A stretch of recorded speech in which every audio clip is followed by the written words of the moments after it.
नमस्कार, मैं रजनी रावत और आज आए हूँ असदपुर कैंप की तरफ और ये देवी का नगला कहलाया जाता है यहाँ पे। और यहाँ पे भी आज वोट पड़ने हैं, तो आइए यहाँ पे कुछ लोगों से जो वैसे तो सुबह के टाइम बता रहे हैं यहाँ पे भीड़ ज़्यादा थी, इस टाइम भीड़ कम है। और यहाँ की पब्लिक से थोड़ा पूछते हैं कि उनकी क्या राय है आज के इस इलेक्शन के उसमें उनकी क्या राय है।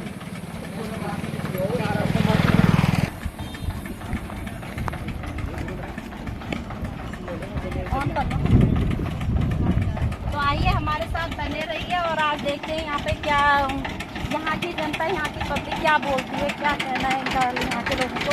हमारे कुछ बड़े बुजुर्ग हमारे यहाँ पे बैठे हुए हैं, तो इनसे पूछते हैं।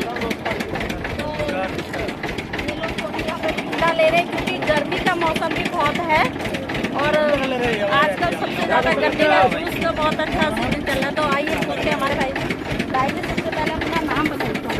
मैं दिनेश कुमार, अटेवा पेंशन बचाओ मंच का मंडलीय अध्यक्ष, अलीगढ़ मंडल का प्रभारी।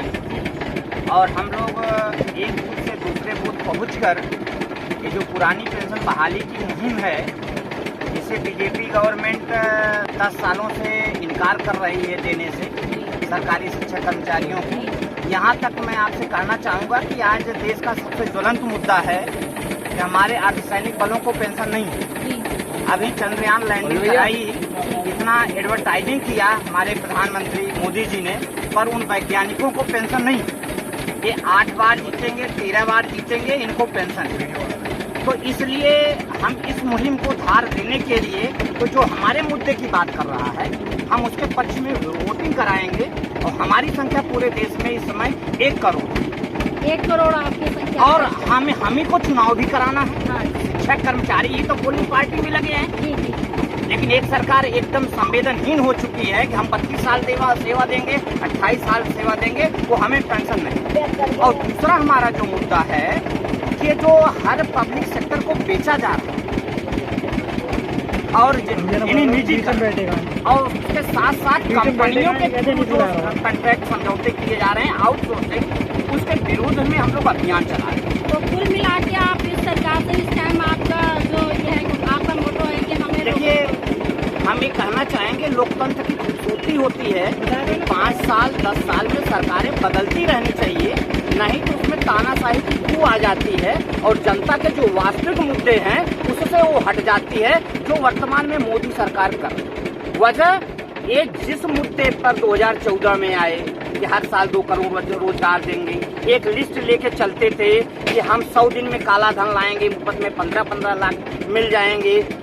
जब 400 के सिलेंडर पे 47 के डीजल 61 के पेट्रोल पे आप जंतर मंतर पे प्रदर्शन करते थे, वो आसमान छूने लगा। किसानों की दुगनी आय की बात कर रही है आप, लागत दुगनी हो गई।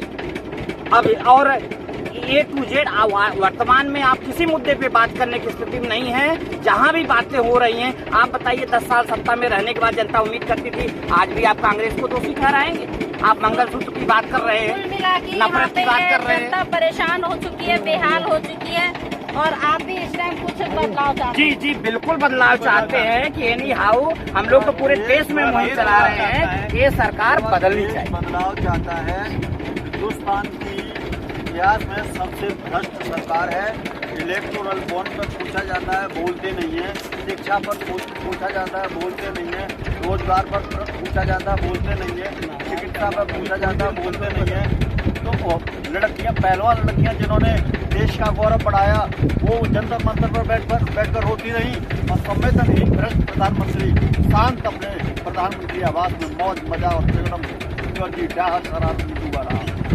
तो कुल मिला के यहाँ की जनता यह है कि जो ये लोग अपनी परेशानियों को लेके बैठे, ये चाहती है कि कुछ बदलाव हो इस बार। तो चलते हैं हमारे कैमरामैन के साथ, की तरफ भी आप अपना कैमरा घुमाते हैं। बिल्कुल बिल्कुल, और हम-हमारी बातें पहुंचनी भी चाहिए। वोट फॉर ओपीएस, वोट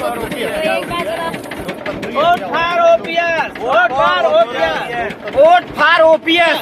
जो पेंशन की बात करेगा, जो पेंशन की बात करेगा, देश में राज करेगा। लोकतंत्र की हत्या हो रही है, लोकतंत्र